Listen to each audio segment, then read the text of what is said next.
ഒരു ദിവസം രാത്രി ഞങ്ങളിങ്ങനെ ഫുഡ് കഴിച്ചുകൊണ്ടിരിക്കുകയായിരുന്നു. പെട്ടെന്ന് ഉമ്മ ചോദിച്ചു, ഞാൻ മരിച്ചു പോയാലേ നിങ്ങളെന്താ ചെയ്യുക? ഞാനും അനിയനും ചിരിച്ചുകൊണ്ട് പറഞ്ഞു, 40 ഫ്ലെക്സ് ഒട്ടിച്ച് നാട്ടുകാർക്ക് ബിരിയാണി തന്നെ കൊടുക്കും. ഉമ്മ ചിരിച്ചു.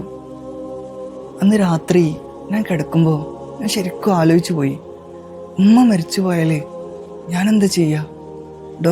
നമ്മളെന്താ ചെയ്യുക? ഈ ലോകത്ത് തന്നെ നമുക്ക് കിട്ടാവുന്നതിൽ വെച്ച് ഏറ്റവും വലിയ സൗഭാഗ്യത്തിന് പറയുന്ന പേരാണ് ഉമ്മ എന്നുള്ളത്.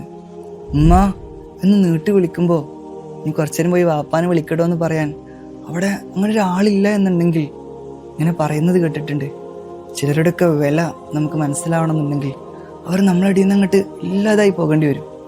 ഉമ്മ ഇല്ലാത്തവരോട് പോയി ചോദിക്കണം, ഉമ്മയുടെ വില എന്താണെന്ന് അവർക്കേ അറിയൂ.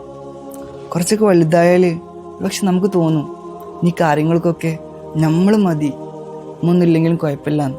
പക്ഷേ നല്ല പ്രായമായിട്ടും 6 മാസം രോഗിയായി കിടന്ന് വല്യമ്മ മരിക്കുമ്പോൾ മയ്യത്ത് നിസ്കാരത്തിൽ പാപ്പാൻ്റെ തൊണ്ടയിടറിയതും ഖബറടക്കുമ്പോൾ ചെറിയ കുട്ടികളെ പോലെ പൊട്ടിക്കരഞ്ഞതും എനിക്ക് ഇന്നും ഓർമ്മയുണ്ട്.